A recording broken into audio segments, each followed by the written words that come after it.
आम जनता में भारतीय जनता पार्टी की प्रदेश और देश की सरकार के लिए बिल्कुल विश्वास खत्म हो गया है। हमारे पूर्वजों ने देश के लिए गर्दनें कटाई हैं। हमारे इतिहास से नफरत करने वाले, जलने वाले इसलिए जलते हैं कि उनका कोई इतिहास ही नहीं है। इनके पापों की सजा मिलेगी। इनको जहर दे के मारा गया है और मुख्तार अंसारी का शव दफन किया गया है। शर्म से चुल्लू भर पानी में डूब मरना चाहिए। जिसकी अभिरक्षा में है, अगर वही हत्या कर रहा तो इससे बड़ा पाप क्या होगा। तो खुली किताब की तरह है मेरे भाई। सरकार है, अपने गुनाह पर पर्दा डालने के लिए मीडिया का सहारा लेके प्रचारित करा दिया। एक दिन मुख्तार फिट थे, इसलिए जेल वापस भेज दिए गए। अस्पताल के सारे डॉक्टरों ने कह दिया वो फिट है। पलट के सवाल तो करिए, फिट हैं तो आईसीयू में क्यों भर्ती किया था, और आईसीयू से निकाला तो ऑब्जर्वेशन रूम में क्यों नहीं रखा। सर्जन से इलाज करा रहे हैं, उसका केस सर्जरी का है ही नहीं। क्या बदमाशी की बातें हैं। ऊपर वाला भी इंसाफ करेगा। सबसे बड़ा हाकिम एक ऊपर बैठा है, हर हुकूमत का हाकिम है वो। उसकी इस तरह से निर्ममता पूर्वक सुनियोजित षड्यंत्र के तहत हत्या जो की गई है, आम जनता में भारतीय जनता पार्टी की प्रदेश और देश की सरकार के लिए बिल्कुल विश्वास खत्म हो गया है और किसी दूसरे चश्मे पर इसको ढाला नहीं जा सकता। ये मुख्तार अंसारी का मामला है, यह अंसारी परिवार का मामला है। इस परिवार के एक इतिहास है। जो लोग आज सत्ता में हैं, उनके बाप दादा का कोई इतिहास नहीं होगा एक नाखून कटाने का। हमारे पूर्वजों ने देश के लिए गर्दनें कटाई हैं। हमारे इतिहास से नफरत करने वाले, जलने वाले इसलिए जलते हैं कि उनका कोई इतिहास ही नहीं है। हमारे मामले को सांप्रदायिक रंग नहीं दिया जा सकता। हम लोग सभी धर्मों से और सभी धर्मों के मानने वालों से अपना सामंजस्य रखते हैं। सर्वधर्म समभाव।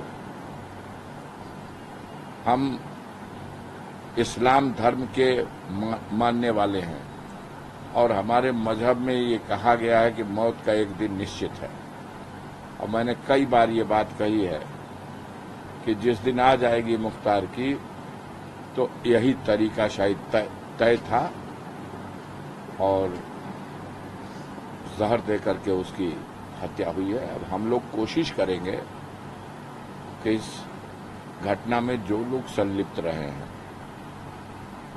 इसमें शासन में, सरकार में, पुलिस विभाग में, मुख्तार ने खुद अपने पत्र में लिखा है, एसटीएफ के सुप्रीमो जो है अमिताभ यश साहब, उसमें संलिप्त हैं। डीजी उत्तर प्रदेश के इसमें संलिप्त हैं। एलजी जम्मू कश्मीर इसमें संलिप्त हैं। प्रमुख सचिव गिरी, मुख्यमंत्री के प्रमुख सचिव, बड़े हाई लेवल पे सारी प्लानिंग हुई है और उनकी हत्या करने के लिए तो ये लोग बहुत सा षड्यंत्र रचे आज तक।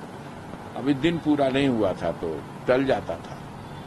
इस बार शायद कुदरत को भी यही मंजूर हो गया, लेकिन इनके पापों की सजा मिलेगी। इनको जहर दे के मारा गया है और मुख्तार अंसारी का शव दफन किया गया है। तो जो शव दफन होता है, अगर उसको ठीक ठाक से दफन किया जाए तो 1, 2 साल, 5 साल, 10 साल के 20 साल के बाद भी जब चाहेंगे उसमें से एक बाल और एक नाखून भी सलामत मिल गया तो उससे भी सिद्ध हो जाएगा कि ये आदमी मारा गया था तो जहर से मरा था कि नहीं। ये हो सकता है, इससे मैं इनकार नहीं करता। आंख बंद करके किसी चीज को अस्वीकार नहीं करूंगा कि अंतिम समय में उन्हें हार्ट अटैक आया हो और कार्डियक अरेस्ट हुआ हो, लेकिन उसकी वजह अगर कुछ बनी होगी तो वो जहर का, वो विष का असर था और जिस विष के असर की वजह से वो 7 दिन 8 दिन 9 दिन तक तड़पता रहा और उसे इलाज नहीं दिया गया। सुप्रीम कोर्ट के कहने के बाद भी इलाज नहीं दिया गया।